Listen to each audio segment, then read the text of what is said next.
Luneta. Um olhar crítico sobre a mídia.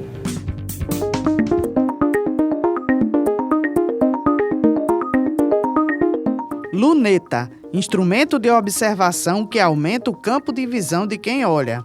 Permite uma visão mais precisa de objetos distantes.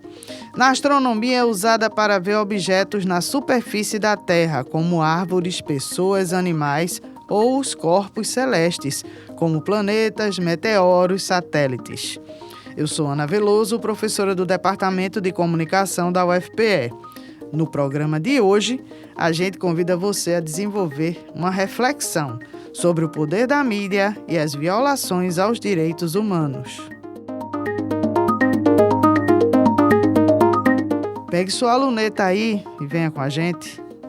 O Luneta faz parte do projeto do monitoramento da mídia hegemônica à prática da comunicação popular, uma experiência de complementaridade de saberes. Esse projeto foi aprovado pelo edital 18 de 2024 da FACEP e o programa vai ao ar na Rádio Paulo Freire nas quintas-feiras, com reprise nas emissoras parceiras. Ei, pegue sua luneta aí e venha com a gente. No estúdio da Rádio Paulo Freire, a gente recebe a pesquisadora Mabel Dias, que ela é doutoranda em comunicação da UFPE e integrante do coletivo Intervozes. Mabel, obrigada por aceitar o convite do Luneta. Oi, Ana Veloso, eu que agradeço o convite feito por vocês, é um prazer estar aqui e obrigada também pela presença de Hugo aqui assistindo a gente, colaborando com o programa.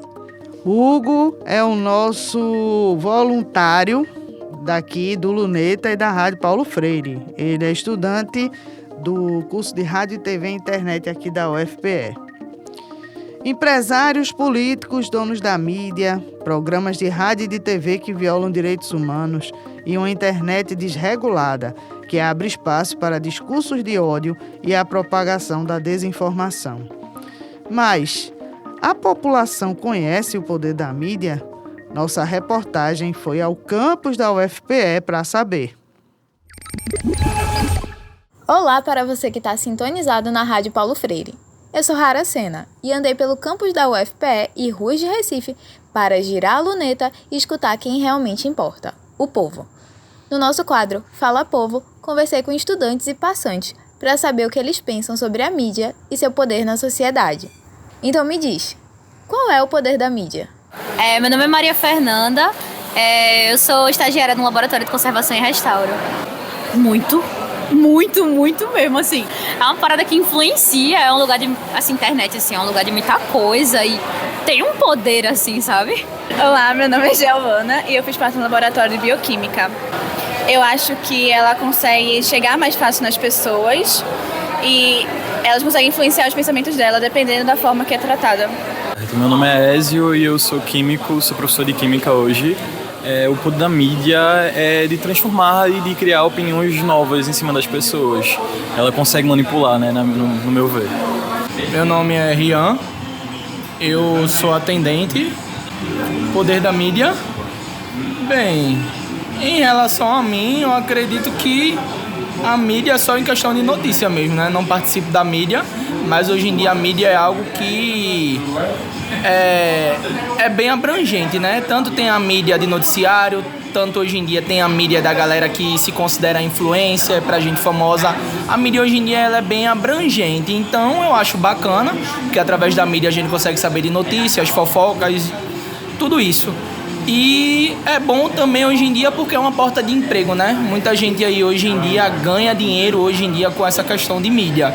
Então é uma área bacana e que se puder ter o crescimento cada vez mais, né? Vai estar dando aí porta de emprego também para geral aí. Então eu acho bem bacana. Tá, meu nome é Jennifer, eu sou professora de teatro. E o poder da mídia, eu acho que é conectar as pessoas, né? Relações, conexões, comunicação mesmo, estreitar vínculos e acessibilizar informações para os outros também. Meu nome é Alice, eu sou professora de teatro, produtora, atriz.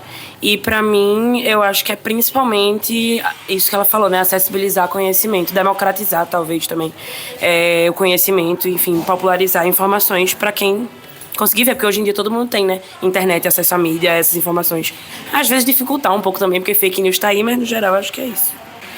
Meu nome é Paulo Vitor, sou estudante de teatro e eu acho que o poder da mídia é muito isso também que falaram, assim, eu acho que é espalhar informação, assim, e comunicação também, né? Entre facilitar a comunicação e até entre países e tal, globalização, tá aí, enfim. Meu nome é Laura Santos e eu estudo jornalismo aqui na Federal também. Eu acho que, sendo estudante de comunicação, é muito sobre isso, sobre conectar muitas pessoas em um lugar só, independente da distância também. LUNETA. Luneta, um olhar crítico sobre a mídia. Mabel, a gente tem uma sensação de que grande parte da população desconhece, né, o poder da mídia. Mas que poder é esse? Ana, é um poder concentrado, né? É um poder de influenciar a opinião pública, é um poder de direcionar, né, o pensamento. Claro que a gente vê muito essa questão, mas a população não pensa, a população não questiona, né? Mas ali, se nós temos pessoas que têm uma influência, digamos assim, uma visibilidade e uma credibilidade nos meios de comunicação, rádio, TV, e agora a gente tem as plataformas digitais, né? Então as pessoas acreditam naquela questão, tanto que muitas vezes, por exemplo, apresentadores de policialescos, que em sua maioria não são jornalistas, né? Mas as pessoas acreditam, né? Há uma credibilidade naquela informação, naquele conteúdo que é repassado para as pessoas. Então, como bem dito aí pelas pessoas aqui na UFPE, né, no Fala Povo, esse poder ele é concentrado, ele é monopolizado no Brasil e, principalmente, ele está nas mãos de políticos, né, e também de proprietários dos meios de comunicação que ascenderam, digamos assim, através de acordos políticos também, né? Um clássico exemplo é o da ditadura militar, né? Quando a Rede Globo ela consegue ascender enquanto um grande meio de comunicação e que existe até hoje, né? A partir da aliança, né? Que o proprietário da emissora, o Roberto Marinho, né? Que era empresário, ele faz essa aliança com o governo militar, né? E também um contrato com uma empresa estrangeira, né, que na época havia restrições para que o capital estrangeiro viesse patrocinar, né, viabilizar meios de comunicação aqui no Brasil, mas mesmo assim a Rede Globo ela consegue isso e a partir de então ela desponta e hoje é líder de audiência, como eles falam, mas por uma questão de monopolização, né, do conteúdo e das alianças políticas que são feitas em todo o Brasil. O que você está falando aí, Mabel, tem uma relação com a pesquisa de monitoramento da mídia, né, o MON, que foi realizada pelo Intervozes e os Repórteres Sem Fronteiras em 2017. Esse estudo aponta que 5 famílias controlam 50% dos principais veículos de comunicação tradicionais e com maior audiência no Brasil. É Globo, é Record, é SBT. E que essa concentração da mídia ela ocorre quando um número limitado de empresas ou de pessoas controlam a grande parte do mercado da mídia, da comunicação. Isso pode acontecer por meio da propriedade de diferentes veículos, como jornais, emissoras de rádio e televisão, e também com acesso dessas empresas, esses grupos empresariais privados, a plataformas digitais, porque todos eles têm também seus canais nas redes digitais. Mabel, como é que você avalia, né, as consequências desse processo de alta concentração? Essa pesquisa do Intervozes ela é importantíssima, inclusive ela está disponível para quem quiser acessar no site do Intervozes, né, intervozes.org.br. E aí, Ana, eu acho importante também trazer alguns dados, né, da pesquisa da professora Eula Cabral, que ela lançou recentemente o livro Concentração da Mídia no Brasil, Radiodifusão e Telecomunicações, onde ela traz alguns dados que o Intervozes também coletou na época, em 2017, mas ela também dá uma atualizada nessas questões, né? Por exemplo, ela fala que há problemas financeiros, né, para se manter esses grandes conglomerados de mídia, né, que vê a radiodifusão como um negócio lucrativo, interessante, enfim, mas há problemas financeiros nesse sentido.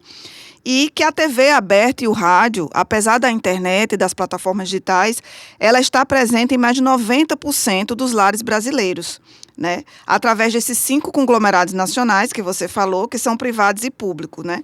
Ela fala também da EBC, que seria também um conglomerado, ela trata dessa forma, né? E em relação à Record, ela fala que é o maior número de emissoras que a Record tem atualmente, né, que são 82 emissoras de rádio, incluindo a Rede Aleluia, que é uma rede evangélica, né, religiosa, que tem uma grande abrangência, uma grande entrada nos lares brasileiros, enfim, em relação às pessoas. E a Record também, né, que é de propriedade do idealizador da Igreja Universal, né, do Reino de Deus, o Edir Macedo, também tem um jornal impresso que tem também uma grande entrada nas casas das pessoas, né? Porque você está tratando de uma questão muito É um jornal importante. religioso, mas... Porque não só há empresários, digamos assim... mas também tem grupos religiosos, que são empresas de comunicação. Então, são várias possibilidades dos tentáculos da mídia comercial privada, e a alta concentração, inclusive, desfavorece a participação de mais gente, de mais vozes, de mais olhares, diversidade. Mas por que o Estado brasileiro não discute a regulação democrática dos meios de comunicação? Quem responde é a professora da Universidade Federal do Rio Grande do Norte, Mônica Mourão. Olá, pessoal do programa Luneta. Aqui quem fala é Mônica Mourão. Eu sou professora da UFRN, a Universidade Federal do Rio Grande do Norte, e também sou integrante do Intervozes, Coletivo Brasil de Comunicação Social. Primeiro, a gente tem que se perguntar a quem serve o Congresso Brasileiro.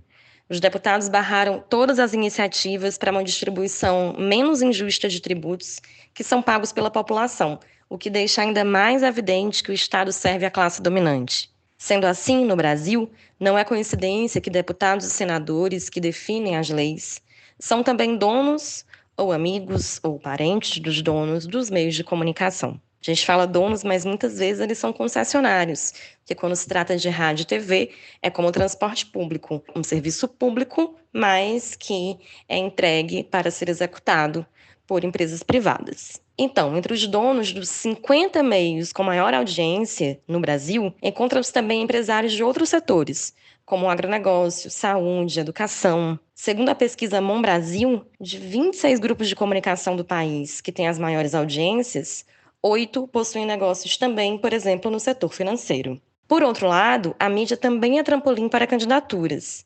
Uma pesquisa do Intervozes, em 2024, identificou 46 candidaturas ligadas a emissoras de rádio e TV. Assim, a grande mídia defende os interesses da elite, que são seus próprios interesses, e que são também os interesses do Congresso. Então, se para a mídia e para o Congresso não interessava alguém tosco e imprevisível como Bolsonaro, tampouco um governo que busque diminuir as desigualdades sociais, taxando corretamente mais dos mais ricos, vai ter apoio dos meios de comunicação.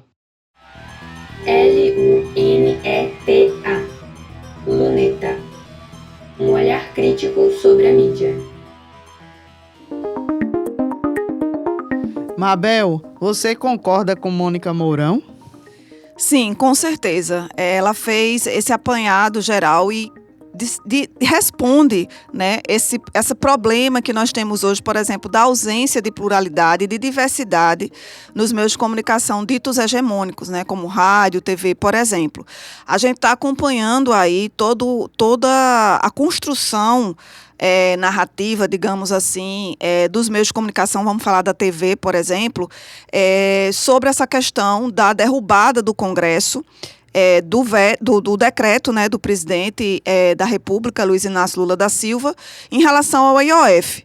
E há uma desinformação para a população do porquê o governo federal elaborou esse decreto, publicou esse decreto em relação ao imposto, né, federal. Então, assim, não há essa informação para a população e a mídia coloca assim, o governo foi derrotado, né, e não fala que quem está sendo derrotado é a população. É a população que está perdendo. Então, fica alimentando também isso, né, dessa briga entre governo, Congresso, e na ausência de diversidade e pluralidade, a gente não tem, por exemplo, a voz do MST, que é um movimento dos trabalhadores rurais sem terra, né? Um movimento importantíssimo que debate a reforma agrária, mas isso nós não vemos a voz do MST, a presença do MST nos grupos de comunicação hegemônicos, né? Nós não temos essa questão da pluralidade ali presente, que a pesquisa do Intervoz com Repórteres Sem Fronteiras, né, o MON, que Mônica Mourão trouxe aí na sua fala, não traz o debate sobre isso. Inclusive, o Intervozes tem uma pesquisa, né, que é o Vozes Silenciadas, em 2001, se eu não me engano, que traz essa informação de como o MST é tratado pelos meios de comunicação hegemônicos. Tem uma questão, né, de criminalização dos movimentos sociais também, né, Mabel? Sim, e também dos direitos trabalhistas, Ana. Por exemplo, eu estava vindo para cá, né, moro em João Pessoa, e aí, antes de vir para cá, eu sempre assisto o jornal, que é da mídia tradicional, que é considerado em mais audiência lá em João Pessoa, porque em todos os outros canais são policialescos, apesar de eu estar pesquisando esses canais, mas eu me concentro mais nesse. E, assim, é interessante quando se fala, por exemplo, de mobilização por direitos, né, do trabalhador. Primeiro que não existe esse termo trabalhador, está sendo tirado. Sim. Né? São empreendedores. São colaboradores. Exatamente. Né? E isso também, por trás, tem uma questão de não se sindicalize. O sindicato não é importante. O sindicato, né, não é dito dessa forma. Né? Seja dono do seu próprio negócio. Exatamente. Seja empreendedor, torne-se empreendedor, como se isso fosse fácil, do dia para a noite você vai ser um grande empresário. E as coisas não são dessa forma. Né? Então, assim, na fala da apresentadora, ela falava dos direitos trabalhistas, por exemplo, uns motoristas de uma empresa de ônibus, né, que faz a linha João Pessoa-Recife, para outros estados também, estavam em greve ontem. Então, assim, a forma como ela falou, olha, os passageiros que iam se deslocar para determinados estados, por exemplo, para Recife, não poderiam ir porque os motoristas estavam em greve, como se não fosse um direito deles em relação a isso. E aí foi ocultado por que eles entraram em greve. Né? Falta contextualizar. Exatamente. É omitido, né, essa informação. Pois é, Mabel. A pesquisadora Tamara Testo, do Intervozes, em artigo publicado na Carta Capital, aponta que a história da radiodifusão brasileira está ligada aos interesses políticos com fortes raízes familiares. Do surgimento do rádio e seu papel para a política de integração nacional na ditadura do Estado Novo, na era Vargas, passando pelas concessões de rádio e TVs, na era da moeda de troca, na gestão de Sarney como presidente, a gente chega ao boom dos políticos proprietários de mídias, em um contexto de enfraquecimento da democracia, que também tem relação com esses esquemas operados por esses políticos que são ligados ao setor das comunicações no Brasil. Quais são esses esquemas, Mabel?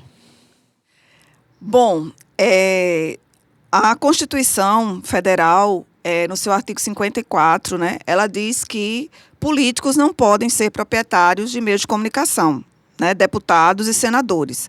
No entanto, o que a gente vê são políticos legislando em causa própria, ou seja, a maioria dos deputados e senadores brasileiros, eles são proprietários de meios de comunicação.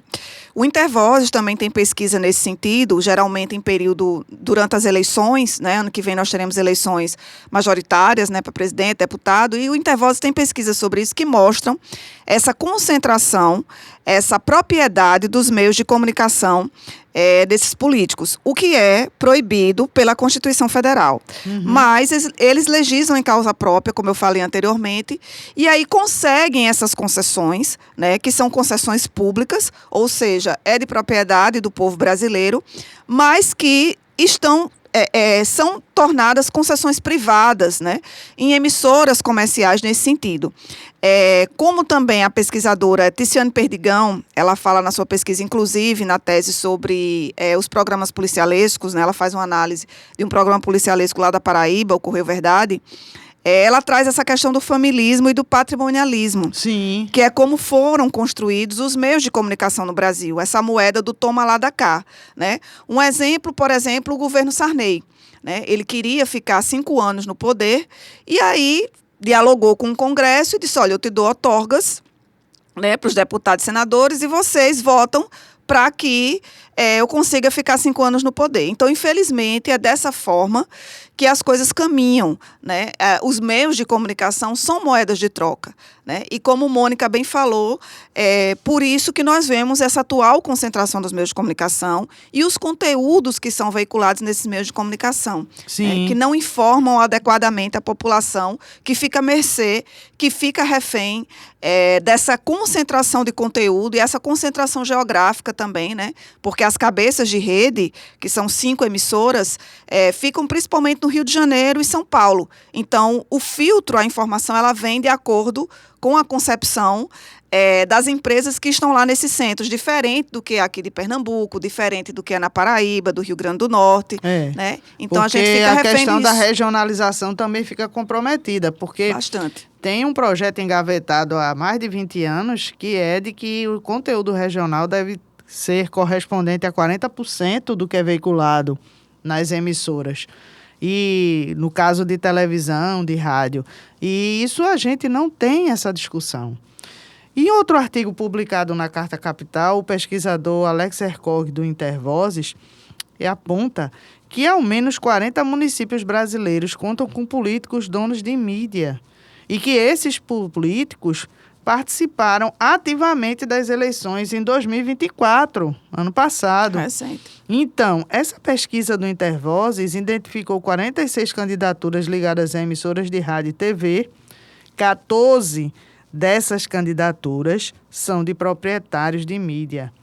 E 32 das 46 são exatamente apoiadas dessas candidaturas, que muitas delas conseguiram eleição, elas foram também apoiadas por donos de mídia. Mabel, como você percebe essa situação? Bem preocupante e muito grave, né? E trazendo alguns dados para ilustrar também essa concentração, Ana, da pesquisa da professora Eula Cabral, por exemplo, os 5 maiores conglomerados nacionais privados de radiodifusão estão em mais de 90% dos 5.570 municípios brasileiros, né? E os dados que ela traz do Mídia Dados, que é uma pesquisa feita nas edições de 2019 e 2021, registraram que a Rede TV está em 5.547 municípios, atingindo 99,59% do total dessa população. A Rede Globo, por incrível que pareça, aparece em segundo lugar, em 55.480 cidades brasileiras. Então, qual é o conteúdo que vai ser divulgado? Né? O que é que a gente vai ver nessas emissoras, que não tem só TV, mas rádio, jornal impresso, os sites, né, que tem aí com grande frequência, é um conteúdo unitário, é aquele mesmo tipo de conteúdo, e isso é extremamente preocupante, porque a gente deixa de investir, a gente deixa de saber, para além do agro, por exemplo, que a maioria desses proprietários de meios de comunicação tem essa forte relação com políticos que são proprietários de meios de comunicação e que têm uma ligação com o agronegócio, por exemplo, né? Que tem aí deixado a agricultura familiar de lado, por exemplo. A gente não vê esse tipo de informação. A gente não vê isso chegar. Né? A bancada ruralista, exatamente. Que tem fortes conexões com os grupos de mídia brasileiros, inclusive com as organizações Globo. Exatamente. Mabel, a gente estava falando aqui, né? A gente está falando sobre essa concentração, sobre grupos religiosos que usam os meios de comunicação para fazer proselitismo, né? Mas até que ponto essa alta concentração das concessões de rádio e TV nas mãos de políticos e empresários da mídia comercial e de religiosos favorece as violações aos direitos humanos? Favorece bastante. A gente tem uma luta, né, no Intervoz, inclusive você é uma das principais referências nessa questão no combate às violações aos direitos humanos. Temos inúmeras dificuldades em relação a isso e, para citar alguns exemplos, esses programas, né, considerados policialescos, eles estão no ar em praticamente todas as emissoras, né, brasileiras. O principal expoente desse programa é o Aqui Agora, não foi, era bom que fosse, mas parece que foi reeditado agora pelo SBT, né, ele foi ao ar até 1997. E, nesse sentido, por conta dessa concentração de poder na mão desses políticos, né, que estão preocupados apenas no que eles podem obter, né, desse lucro que é gerado principalmente por esses programas policialescos e agora também de alguns influencers, né, que até violam direitos humanos também, né, nas plataformas, mas que ganham presente, né, dessas emissoras, um programa na TV, né, para continuar violando direitos humanos. Um exemplo foi um influenciador, né, um apresentador, um influencer, enfim, que tem um programa hoje no SBT e que expôs a atriz Clara Castanho e ganha de presente, em vez de respeitar a lei, não, um programa de TV. Enfim, voltando aos programas policialescos, a gente tem uma série de violações nesse sentido e também algumas ações, né, exitosas, como pagamento de multa, mas, apesar de tudo, né, porque a gente atua geralmente com o Ministério Público Federal e os Ministérios Públicos nos estados, a gente ainda precisa caminhar muito nesse sentido, né? A gente tem aí assinatura de termo de ajustamento de conduta, ações civis públicas, mas esses programas continuam no ar, né? Esses programas continuam sendo exibidos, esses apresentadores e repórteres se candidatam, né, a cargos políticos. Aí a tragédia só aumenta. Exatamente, você definiu bem, a tragédia só aumenta, né? E não há a efetivação da regulação dos meios de comunicação. E aí a gente toca num ponto fundamental e que as pessoas, a população e esses políticos tratam como se fosse censura, o que não é, né? No Brasil, a gente tem legislações que precisam ser atualizadas, porque elas são dos anos 60, né? Tiveram alguns decretos, algumas coisas de alguns governos que trouxeram algumas medidas que atualizaram, digamos assim, mas que precisam ser renovadas. Então, essa legislação, ela atua diretamente sobre essa regulação dos meios de comunicação, né? Como, por exemplo, a questão das violações dos direitos humanos, né? Fora as outras legislações multilaterais, como o Estatuto da Criança e do Adolescente, a Convenção de Belém do Pará, que é relacionada à questão da mulher. Mas a gente precisa avançar muito nesse sentido ainda, Ana, porque, como eu falei, apesar da gente ter as ações civis públicas, os termos de ajustamento de conduta, o Ministério das Comunicações, que deveria atuar nesses casos, né, e lá tem inúmeras medidas que o Ministério pode fazer nesse sentido, não. É liberado outorgas para esses donos de mídia, né, que já têm inúmeras emissoras, concentrarem ainda mais poder em suas mãos e aí eleger-se, né, continuar se elegendo a cargos eletivos e atuar em parceria também com esses apresentadores, repórteres de programas policialescos que alcançam e levam as plataformas de punitivismo, de vigilantismo e de outras coisas e que não contribuem, né, para uma cidadania justa, enfim, aqui no Brasil. Os justiceiros, que são articulados com os grupos políticos, religiosos e grupos de mídia e que se lançam às candidaturas e que acabam chegando às câmaras, às assembleias, ao Congresso Nacional. E aí a escalada da concentração do poder e do uso do poder para causa própria só aumenta. O Luneta faz parte do projeto do monitoramento da mídia hegemônica à prática da comunicação popular, uma experiência de complementaridade de saberes que foi aprovado pelo edital 18/2024 da FACEP. e vai ao ar na Rádio Paulo Freire nas quintas-feiras, com reprise nas emissoras parceiras. No programa de hoje, a luneta da gente girou para a gente desenvolver uma reflexão sobre o poder da mídia e as violações aos direitos humanos. E a gente está com a doutoranda em comunicação pela UFPE, integrante do coletivo Intervozes, a pesquisadora Mabel Dias. Mabel, em artigo publicado no Brasil de Fato, você denuncia que o Congresso Nacional, por meio da Comissão de Direitos Humanos e Legislação Participativa, CDH, deu novos passos contra os direitos humanos na mídia, ao defender que programas policialescos continuem a ser exibidos na TV aberta no horário comercial, ou seja, das 6 da manhã às 10 da noite.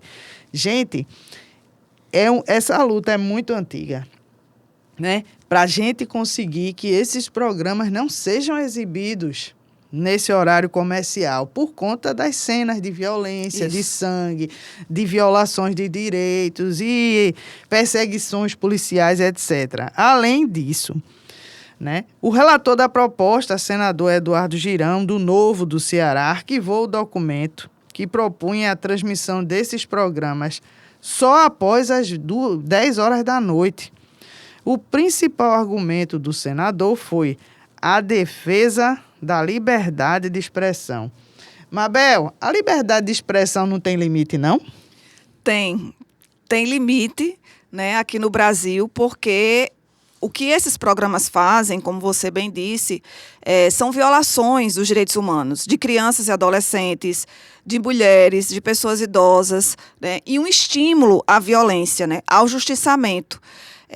Como a gente escuta cotidianamente esses apresentadores dizendo bandido bom é bandido morto, CPF cancelado, que é a versão atualizada desses programas, e é o que a gente vê atualmente sendo estimulado por isso. Então, essa proposta que o Senado arquivou, né, que o senador Girão arquivou, ela era uma proposta legislativa que foi elaborada por um cidadão, como qualquer um de nós, né, que via justamente isso, né, essas violações de direitos humanos acontecendo na mídia. Inclusive, há pesquisas, Ana, da Unicef, que mostram os danos psicológicos a crianças e adolescentes que assistem esses programas policialescos, né, que agora ganharam versões também nas plataformas digitais. Se a gente for no Instagram, principalmente no YouTube, a gente vê esses programas sendo exibidos lá.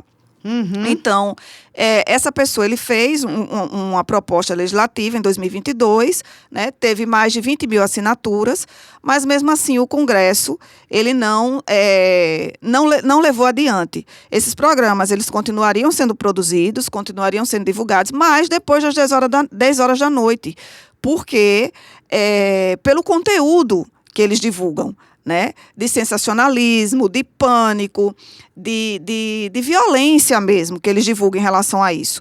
A gente teve uma diminuição na exibição de pessoas mortas, por exemplo, mas ainda acontece, né? Muitas vezes, jovens também, que são suspeitos de cometer crime, que todos nós, como diz a própria lei brasileira, somos suspeitos até que se prove o contrário, mas a gente vê aí uma criminalização da juventude negra e periférica, né? Eu estava assistindo agora há pouco um vídeo publicado pela Bárbara, né, que é a intelectual diferentona no Instagram. Bárbara Carini, exatamente, e ela falava do tratamento diferenciado, e não foi nenhum programa policialesco, né? Foi um programa, o Fantástico, né, da Rede Globo Dominical, que está se transformando num policialesco, se a gente for ver direitinho, ultimamente. Até tem um artigo sobre isso, que é a estética dos programas policialescos, né, que o Intervozes publicou. É copiada também por esses programas, está sendo apropriada também por esses programas. E então, o tratamento que foi dado pelo Fantástico a um jovem, a um rapaz, a um criminoso, digamos assim, enfim, que é suspeito de praticar furtos em prédios de luxo, eu acho que é em São Paulo, se eu não me engano. E ele é um jovem branco, ele entra bem vestido, e ela fala do respeito que a mídia teve, que deve ter para todos os jovens que são suspeitos ou envolvidos com essa questão, né? Por ele ser um jovem branco, ele foi tratado como jovem, ele não foi dito que é criminoso, né? Enfim, teve um tratamento diferenciado em relação a isso. Então, voltando à proposta legislativa, era tão somente isso, né, de que esses programas eles fossem exibidos depois das 10 horas. Por quê? Porque eles são exibidos às 6 da manhã, quando você está se levantando para tomar café, na hora do almoço, né? E o sangue espirra mesmo na sua tela, na tela da TV. E 6 horas da noite são em horários nobres, né? Porque, infelizmente, tem audiência. E aí, quando se fala da questão da educação midiática para a população, né? Porque as pessoas, infelizmente, elas se veem nesses programas. Elas veem, por exemplo, eu estou precisando de um bujão de gás, há todo um assistencialismo dos apresentadores e dos repórteres que usam isso também para se eleger nas suas campanhas eleitorais. Eles vão nas casas das pessoas, eles tomam café, eles conversam, dialogam. E se você for ver hoje os telejornais, eles adotaram isso, porque antes era da bancada, acho que só o Jornal Nacional mantém isso, acho que talvez o da Record, mas a maioria dos apresentadores estão em pé e dialogando, conversando com as pessoas. E isso é muito inspirado também nesses programas policialescos que adotaram esse diálogo diretamente com a população, ou seja, eu sou da sua casa, eu sou igual a você, né? Eles fazem esse tipo de demonstração.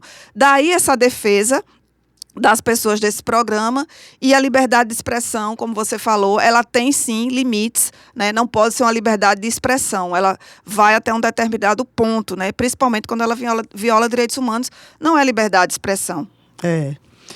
Mas por que a mídia, né? A gente ainda tem tanta dificuldade para responsabilizar quem viola os direitos humanos na mídia.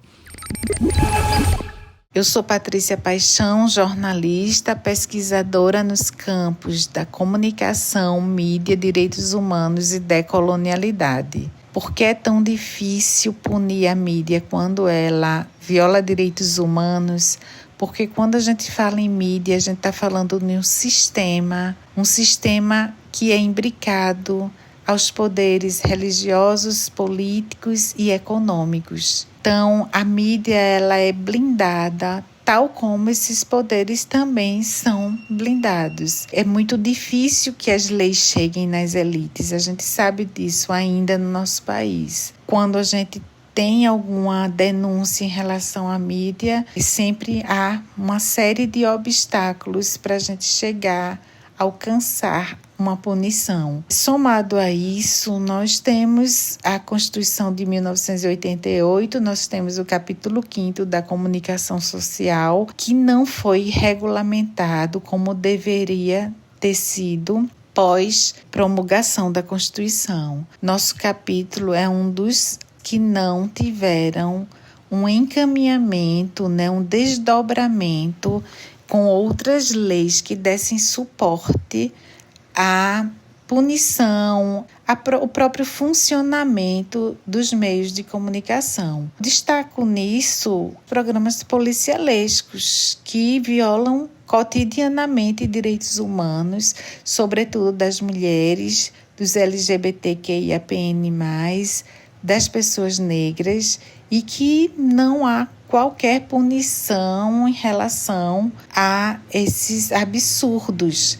Logicamente, a gente tem movimentos, tem iniciativas que conseguem alcançar algum tipo de punição muito ainda aquém do que da falta grave, da violação grave que geralmente ocorre. LUNETA. Luneta, um olhar crítico sobre a mídia. Mabel, você concorda com Patrícia Paixão? Sim, com certeza. As punições a esses programas são ainda tímidas, digamos assim, mas são importantes, né, para que a gente possa alcançar algumas medidas, né? Por exemplo, citando aqui o caso de Pernambuco, que você teve à frente junto com Patrícia, Nathalie também, que foi o caso do Aqui PE, né, um jornal impresso, que é um jornal sensacionalista, não sei se é divulgado ainda hoje, que lá em João Pessoa tinha o Aqui PB, eu acho, não, era Já o nome, e um tabloide, né, que era divulgado e que teve na capa exibida a genitália de uma jovem negra, né, que tinha sido assassinada. Foi o caso de Ana. Tinha sido vítima de feminicídio, né, pelo seu ex-companheiro, em plena rua e durante o dia, enfim. E isso gerou a mobilização dos movimentos sociais, como Patrícia fala, que são importantíssimos, para que a gente faça esse monitoramento e que a gente faça com que a legislação para os meios de comunicação ela seja aplicada, né? Como eu falei anteriormente, a gente tem o Código Brasileiro de Telecomunicações, tem o regulamento dos serviços de radiodifusão no Brasil, as legislações multilaterais, mas tanto o código como o regulamento, eles são dos anos 60, né? Então eles precisam ser atualizados, né? E a própria Constituição Federal também, que precisa ter os seus artigos regulamentados, voltados para a comunicação social, que diz que o conteúdo dos meios de comunicação, eles precisam ter um caráter educativo, informativo, cultural, o que não se encaixa com esses programas policialescos, né? E que deveriam não estar no ar, ou ser exibidos após as 10 horas da noite, devido ao conteúdo sensacionalista e espetacularizado que é transmitido por esses programas. Então, a gente tem ainda um longo caminho, como você falou, é uma luta antiga, sim, histórica, mas a gente tem uma luta ainda pela frente, né, para participar desses sentidos. E a participação dos movimentos sociais, não só daqueles envolvidos com a questão da comunicação social, como Intervozes, o Fórum Nacional de Democratização da Comunicação, mas também o movimento de mulheres, o movimento negro, o movimento LGBTQIAPN+, né, é importantíssimo, das pessoas com deficiência. Defesa das crianças e adolescentes, que são super expostas por esses programas, exatamente, né? Expostas tanto na TV como também diante dessas telas, né, que mostram o assassinato de pessoas, assim, ao meio-dia durante o almoço, né? Gente, uns estudantes aqui da universidade têm um grupo que fazem oficinas de leitura crítica da mídia, um pessoal aqui do curso de Rádio, TV e Internet, inclusive agora alguns egressos. E eles fizeram um levantamento de grupos que estão no Instagram e que fazem, né, perfis do Instagram que transmitem, que colocam vídeos de assassinatos, de todos os tipos de crimes e colocam lá no Instagram. E isso... Inclusive, a gente encaminhou para a ouvidoria do Ministério Público para que visse como era que a gente podia fazer alguma atuação em relação a isso, mas é muito difícil, porque não há uma legislação de regulação das plataformas digitais. Então, a gente está numa situação complicada, porque a gente tem uma luta em relação à radiodifusão, que pelo menos tem legislação e tem código de ética dos jornalistas, isso. Tem código de ética da radiodifusão, que é um código dos próprios proprietários e veículos, né, que é da ABERT, mas a gente tem uma terra sem lei na internet, né? E aí, Mabel, um caso que chamou muita atenção sobre a mídia, a gente conversou sobre isso até...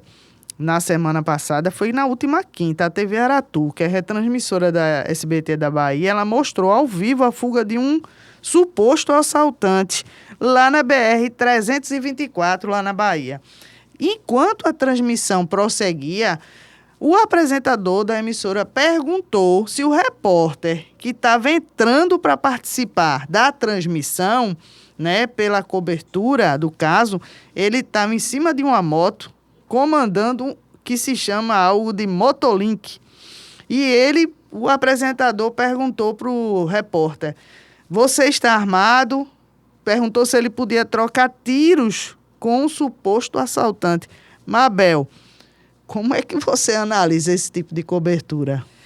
É gravíssimo, né? Assim, a gente está há tanto tempo combatendo essas questões e parece que em vez delas evoluírem, elas retrocedem cada vez mais, porque assim, a gente vê a exposição, né, da violência e do desrespeito aos direitos humanos nesses programas policialescos, e um novo elemento surge, que é armar o repórter, digamos assim agora, para combater o crime. Então, quer dizer, eles criam novas coisas que aí nós precisamos atuar nesse sentido, né?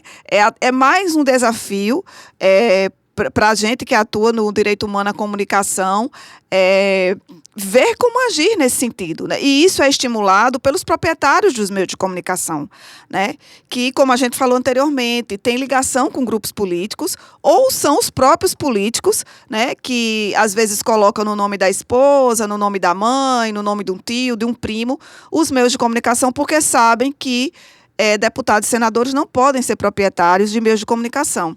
Então, a gente tem aí mais um problema gravíssimo, né, que, inclusive, a Secretaria de Segurança Pública da Bahia deveria agir nesse sentido, porque o combate à violência é de responsabilidade da Polícia Militar, né, ou da Polícia Civil. Nesse caso mais ostensivo, é da Polícia Militar. Então, o jornalista, o repórter, o radialista, ele não tem nenhuma obrigação de fazer isso.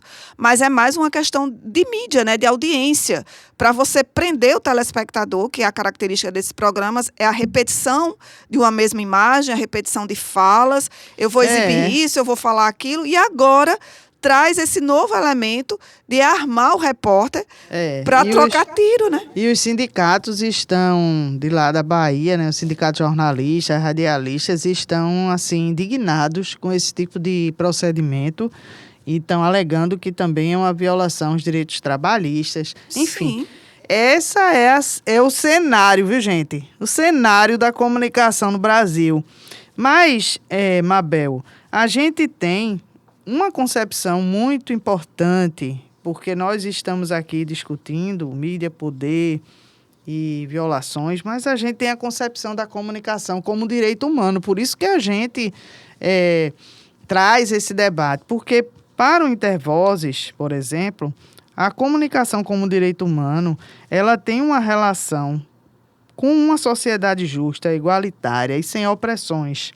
Entende-se o direito humano à comunicação como um direito que é individual de cada pessoa, né? E também é um direito que é coletivo e que ele se coloca em oposição à ideia de que a informação, a cultura, né, a notícia é uma mercadoria. E que a cultura, né, esses bens são bens simbólicos da humanidade, que não são bens para consumo, mas para um enriquecimento cultural, intelectual, a formação da opinião, o desenvolvimento da subjetividade. Mabel, por que ainda precisamos discutir a comunicação como direito humano?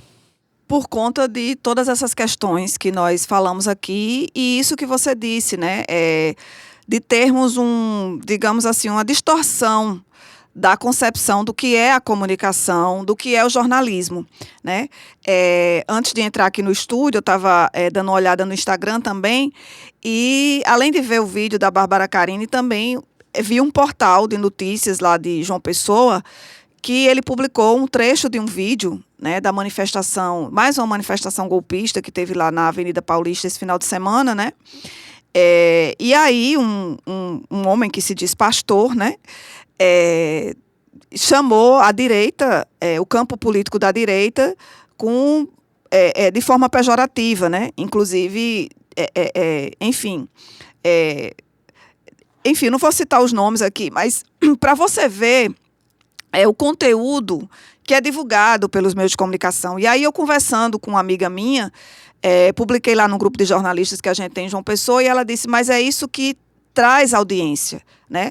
Eram coisas sensacionalistas que, no meu ponto de vista, não havia um conteúdo importante ali, pelo contrário, havia uma divulgação. Claro que o portal ele é ligado à extrema-direita, embora seja de algo sutil, mas ali havia uma divulgação ali daquelas pessoas que fizeram mais um ato golpista, não havia contestação, não havia contextualização daquilo. Então, é dessa forma, Ana, que está sendo construído, como você falou, a mercadoria dos meios de comunicação, e acredito que era Cremilda Medina que discutia, que estudava essa questão, né? Essa elaboração da notícia. E a própria questão da violência, ela também é é um atrativo para que se vire notícia, sim. Mas é a forma como está se fazendo isso, né? E que está sendo replicado porque você tem que criar o chamado clickbait, né? Você tem que chamar a atenção da população nesse sentido. Os engajamentos nas redes e plataformas Exatamente. digitais. E aí você não pode perder a audiência. Então, quanto pior, melhor, né? E aí nós que fazemos uma comunicação ética, que buscamos nesse sentido uma comunicação ética nesse sentido, a gente encontra resistências, a gente encontra dificuldades, a gente encontra boicotes, né? De pessoas que acham que isso é você tirar, digamos assim, o meu lucro. Eu estou fazendo aqui o meu trabalho, né? E que não tem nada a ver com o jornalismo, né? Não tem com isso que a gente aprende na academia. Né? E aí, Mabel, para a gente estar se caminhando já para o final do programa, a gente teve no final de 2024 a publicação pelo Ministério de Pernambuco de uma nota técnica que foi direcionada para os profissionais de comunicação que atuam em cobertura de casos de violência contra a mulher. Essa nota técnica que tem como base a Constituição, leis nacionais, Lei Maria da Penha, convenções internacionais, né? E diz que os meios de comunicação, eles não podem, né, reproduzir a violência contra as mulheres nas coberturas. E que a mídia deve, né, prestar atenção porque tem um poder simbólico no sentido da cultura, no sentido da reprodução ou do enfrentamento da violência contra a mulher. Também na Paraíba, a formalização junto com o Ministério Público do Estado da Paraíba e o Federal, a gente tem a notícia, vocês participaram muito fortemente disso, junto com a própria Secretaria da Mulher, a local na Paraíba, a publicação do Guia de Enfrentamento à Violência contra as Mulheres, com diretrizes para uma cobertura responsável. Essas duas ações, Mabel, elas são muito importantes no sentido de garantir pelo menos a sensibilização dos profissionais de comunicação. O Ministério Público de Pernambuco tem feito reuniões com jornalistas para discutir essa nota técnica. Lá na Paraíba também tem acontecido essas formações. Como você percebe essas ações? São ações importantíssimas, né? A gente tem uma parceria, nós Intervozes temos uma parceria importante com o Ministério Público Federal, com o procurador Dr. José Godoy, que é um agente sensível a essa questão das comunicações, né? Ele atuou no caso do Siqueira Júnior, quando esteve na Paraíba, com termos de ajustamento de conduta, e agora está conduzindo também uma ação civil pública, que a gente está esperando aí a decisão da Justiça Federal, né, da Paraíba. E são ações que nós temos realizado, também em parceria com a Secretaria de Estado da Mulher e da Diversidade Humana, que também tem sido um braço importante nessa questão. Então, nós fizemos essa proposta do guia, né, de enfrentamento da violência contra as mulheres na mídia, dialogando com a Secretaria da Mulher do Estado e também com o Observatório Paraibano de Jornalismo na Universidade Federal da Paraíba e a Rede Estadual de Combate à Violência contra as Mulheres, a REANCAV, que reúne vários órgãos, judiciário, estadual, municipal, enfim, no combate à violência contra as mulheres, porque nós percebíamos, como nós tratamos aqui, das violações aos direitos humanos das mulheres na mídia, principalmente nos casos de violência de gênero e também na cobertura dos casos de feminicídio, né, culpabilizando as mulheres pelos crimes que sofriam. Então, tivemos a ideia de elaborar esse guia e fizemos o lançamento, e a partir daí o Ministério Público viu no guia a oportunidade de fazer recomendação para a SECOM, que é a Secretaria de Comunicação do Estado, e também para a Assembleia Legislativa, justamente na questão da contratação de empresas, né, e também a divulgação de conteúdo, que é outro ponto importante também, de quem veicula conteúdo nesses programas policialescos. Então, trazemos aqui uma notícia também em primeira mão, de que a Secretaria de Comunicação do Estado acatou a recomendação do Ministério Público, que inclusive foi elaborada coletivamente, assim como o guia, né, várias entidades, várias mulheres do movimento feminista participaram, e da recomendação também participaram Nós participamos enquanto Intervoz, a Secretaria da Mulher, o site Paraíba Feminina, que é da jornalista Tatiana Valera, lá da Paraíba também, que faz um trabalho muito bacana nesse sentido. Então, nós elaboramos em conjunto, e a própria SECOM também, com o procurador, essas recomendações, e a gente agora está esperando a resposta da Assembleia Legislativa da Paraíba para também acatar essa recomendação, né? Que é justamente para evitar fazer essa educação para a mídia, né? Para diminuirmos esses casos, coibirmos esse caso de violação dos direitos humanos das mulheres, né? na mídia paraibana. Muito bem, Mabel. Aqui em Pernambuco, o Ministério Público de Pernambuco tem uma ouvidoria. E as denúncias de violações aos direitos humanos, você pode encaminhar para ouvidoria@mppemp.br. E você também pode ligar. O telefone é 81 99319 3350. 81 99319 3350. Conheça também a Rede Cajueira, que é uma iniciativa que busca descentralizar a mídia no Brasil pelo portal redecajueira.com.br, mídia independente. Conheça também o coarnoticias.com.br, que tem atuado no combate à desinformação no país. E é uma outra mídia independente que Mabel também é colaboradora de lá, do Coar Notícias. E o Luneta fica por aqui. Na produção, Rivaldo Júnior, Tarcísio Camelo, Clara Oliveira, Ana Veloso. Na apresentação, Ana Veloso, operação de estúdio, de áudio, nosso querido Felipe aqui do LIS. Na coordenação operacional, Catarina Apolônio. Quem acompanha com a gente hoje é o nosso voluntário Hugo, que é estudante de Rádio, TV e Internet. O Luneta é transmitido ao vivo na Rádio Paulo Freire, com reprise nas emissoras parceiras. E essa edição também fica disponível nas plataformas digitais. Obrigada, Mabel, por estar com a gente hoje. Mabel, do Coletivo Intervozes, pesquisadora aqui do PPG-Com da UFPE. Eu que agradeço, Ana, pelo convite. Estamos à disposição e sigamos adiante nessa luta difícil, mas necessária para uma comunicação que respeite os direitos humanos. Muito obrigada a você. Fique com o nosso Luneta.